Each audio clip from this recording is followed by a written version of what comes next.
राजलाल यादव अपने channel target with Rajlal पर सामान्य विज्ञान पूर्वालोकन की जो श्रृंखला चल रही है उस श्रृंखला में एक और ही शानदार कड़ी 14वीं कड़ी लेकर आया हूँ और इस 14वीं कड़ी का शीर्षक ध्वनि है। तो चलिए बिना देर किए चलते हैं प्रश्नों पर।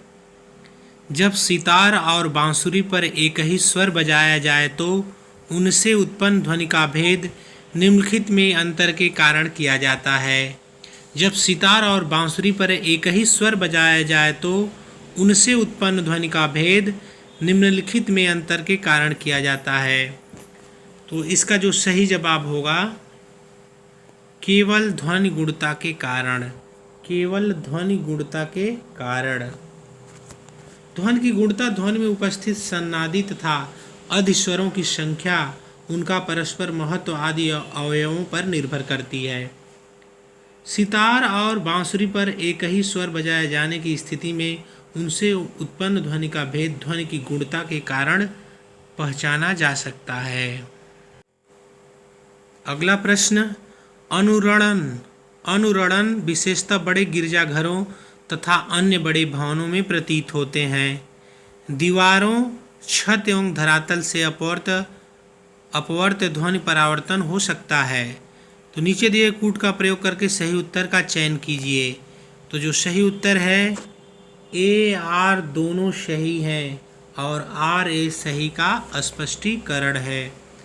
ए आर दोनों सही हैं और आर जो है ए का सही स्पष्टीकरण है। जब किसी बंद हाल में ध्वनि उत्पन्न की जाती है तो हाल की दीवारों तथा छत से क्रमिक परावर्तन के फलस्वरूप स्रोत के बंद हो जाने पर भी हाल में कुछ समय तक ध्वनि बनी रहती है। इसे अनुरणन कहते हैं। इसे अनुरणन कहते हैं।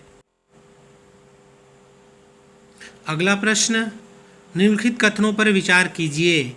विस्तृत रूप से प्रयुक्त संगीतिक स्वर ग्राम, जिसे द्विटोनी स्वर ग्राम कहते हैं, 7 आवृत्तियों वाला होता है।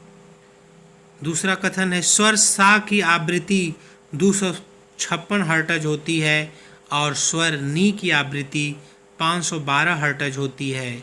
उपर्युक्त कथनों में से कौन से कथन सही हैं? तो केवल कथन नंबर 1 सही है। केवल कथन नंबर 1 सही है। कहते हैं कि सामान्यतः सभी संगीत पद्धतियों में विभिन्न आवृत्तियों वाले टोन होते हैं। सामान्यतः सभी संगीत पद्धतियों में विभिन्न आवृत्तियों वाले टोन होते हैं और उनकी पुनरावृत्ति होती है। भारत की संगीत पद्धति में 7 टोन एवं उनकी आवृत्तियां हर्ट्ज में इस प्रकार हैं। सा रे गा मा पा धा नी। तो सा की जो आवृत्ति है 265 हर्ट्ज, रे की आवृत्ति 294 हर्ट्ज, 330 की आवृत्ति, गा की आवृत्ति 330 हर्ट्ज और माँ की आवृत्ति 349 हर्ट्ज और पा की आवृत्ति 392 हर्ट्ज, धा की आवृत्ति 440 हर्ट्ज और नी की आवृत्ति 494 हर्ट्ज है। तो इस प्रकार से कथन 2 गलत होगा। कथन 2 गलत हो जाएगा। निम्न में से किसकी तरंग लंबाई सबसे अधिक होगी? तो निम्न तरंगों में इंफ्रारेड, एक्सरे, दृष्टिगोचर प्रकाश, रेडियो तरंगों, सबसे लंबी तरंग जो होगी रेडियो तरंगों की होगी। सबसे लंबी तरंग की लंबाई रेडियो तरंगों की होगी। विद्युत चुंबकीय स्पेक्ट्रम में शामिल विभिन्न विकिरणों का तरंगदैर्ध्य के संदर्भ में अवरोही क्रम इस प्रकार से होता है। सबसे बड़ी रेडियो तरंगे, फिर उसके बाद माइक्रोवेव, फिर उसके बाद अवरक्त विकिरण, उसके बाद दृश्य प्रकाश, उसके बाद परावैगनी विकिरण, फिर उसके बाद एक्स किरणें और फिर उसके बाद गामा किरणें। तो स्पष्ट हो रहा है कि रेडियो तरंग की तरंगदैर्ध्य सर्वाधिक तथा गामा किरण की तरंगदैर्ध्य सबसे कम होती है। एक टीवी सेट को चलाने के लिए निम्नलिखित में से किस एक का टीवी रिमोट नियंत्रण इकाई द्वारा प्रयोग किया जाता है? तो इसका जो सही उत्तर होगा रेडियो तरंगे। रेडियो तरंगे। टीवी के रिमोट नियंत्रण इकाइयों में अधिकतर अवरक्त विकिरण का प्रयोग करते हैं, लेकिन कुछ में रेडियो तरंगों का प्रयोग भी करते हैं। अवरक्त एक विद्युत चुंबकीय विकिरण है। अगला प्रश्न, टेलीविजन के दूरस्थ नियंत्रण के लिए किस प्रकार के विद्युत चुंबकीय विकिरण का उपयोग किया जाता है? तो अवरक्त इसका सही उत्तर होगा अवरक्त। दूरस्थ नियंत्रण या सुदूर नियंत्रण बिना तार के कुछ दूरी लगभग 5 मीटर पर स्थित किसी इलेक्ट्रॉनिक युक्ति जैसे टीवी आदि को नियंत्रित करने के काम आता है। आजकल के रिमोट कंट्रोलर प्रायः अवरक्त तरंगों का उपयोग करके दूर से ही आदेश देने का कार्य करते हैं। निम्नलिखित में कौन सा विद्युत चुंबकीय विकिरण टेलीविजन के दूरस्थ नियंत्रण के लिए प्रयोग में लाया जाता है? तो अवरक्त सही उत्तर होगा अवरक्त। टेलीविजन ग्राही के दूरस्थ नियंत्रण में किस प्रकार की वैद्युत चुंबकीय विकिरण प्रयोग में लाई जाती है? तो इसका भी सही उत्तर होगा अवरक्त। जब टीवी का स्विच ऑन किया जाता है तो श्रव्य और दृश्य दोनों एक साथ शुरू होते हैं। श्रव्य तुरंत सुनाई देता है लेकिन दृश्य बाद में दिखाई देता है, क्योंकि दृश्य को कुछ अभ्यास समय चाहिए। दृश्य तुरंत प्रारंभ हो जाता है लेकिन श्रव्य बाद में सुनाई देता है, क्योंकि ध्वनि प्रकाश की अपेक्षा कम वेग से चलती है। यह टीवी के ब्रांड पर निर्भर करता है। तो जब टीवी का स्विच ऑन किया जाता है तो श्रव्य और दृश्य दोनों एक साथ शुरू हो जाते हैं। श्रव्य और दृश्य दोनों एक साथ शुरू हो जाते हैं। टीवी का स्विच ऑन करने पर श्रव्य तथा दृश्य दोनों एक साथ शुरू होते हैं। ध्वनि की प्रकाश की अपेक्षा कम वेग से चलने के कारण ध्वनि बाद में सुनाई देती है और प्रकाश पहले पहुंच जाता है। तो इस दोष को दूर करने के लिए टेलीविज़न में ऑडियो सिंक्रोनाइजर लगाकर इस त्रुटि को दूर किया जा सकता है। टेलीविज़न में ऑडियो सिंक्रोनाइजर लगाकर इस त्रुटि को दूर किया जा सकता है। दूरदर्शन प्रसारण में चित्र संदेशों का संचरण होता है।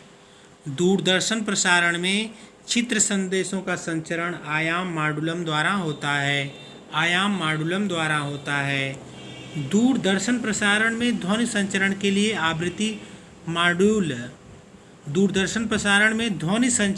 आवृत्ति मॉड्यूल तथा चित्र संदेशों के संचरण के लिए आयाम मॉड्यूल का प्रयोग किया जाता है। तो यहाँ चित्र संदेशों की बात की गई है, तो इसलिए आयाम मॉड्यूलम का प्रयोग किया जाएगा। यहाँ पर आयाम। टेलीविज़न प्रसारणों में श्रव्य संकेतों को प्रेषित करने के लिए प्रयुक्त तकनीकी है। टेलीविज़न प्रसारणों में श्रव्य संकेतों को प्रेषित करने के लिए प्रयुक्त तकनीकी का नाम है आवृत्ति मॉड्यूलम, आवृत्ति आरोपण। एनालॉग टेलीविज़न प्रसारण में वीडियो संकेतों को प्रेषित करने के लिए जो तकनीकी का इस्तेमाल होता है वह आयाम मॉड्यूलम होता है, जबकि श्रव्य संकेतों को प्रेषित करने के लिए या श्रव्य संकेतों को भेजने के लिए आवृत्ति मॉड्यूलम का प्रयोग किया जाता है। एक रेडियो स्टेशन से 30 मीटर बैंड पर प्रसारण प्राप्त होता है। इस स्टेशन द्वारा प्रेषित वाहक तरंगों की आवृत्ति होती है।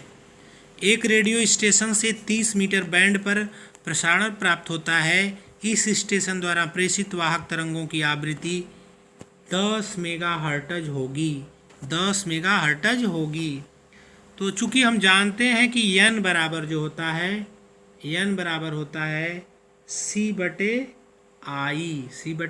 I, तो जहाँ C प्रकाश की चाल, I बराबर दैर्ध्य, तो हमारा हो जाएगा 3 × 10⁸ बटे जो तरंग दैर्ध्य है उसकी 30 मीटर दिया गया है, तो 10 हो जाएगा। जब ये 10 हो जाएगा तो हमारा कुल हो जाएगा 10⁸ बटे 10 बराबर 10⁷। चूँकि 10⁷ को मेगाहर्ट्ज में कर देंगे तो 10 × 10⁶ तो बराबर 10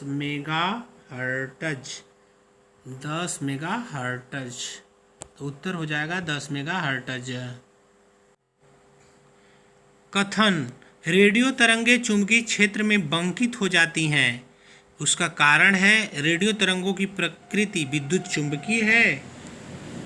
कथन है रेडियो तरंगें चुंबकीय क्षेत्र में बंकित हो जाती हैं। कारण है रेडियो तरंगों की प्रकृति विद्युत चुंबकीय है।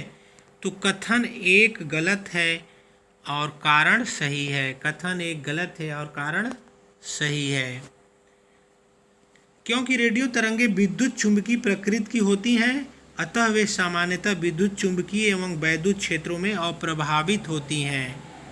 तो मित्रों आज के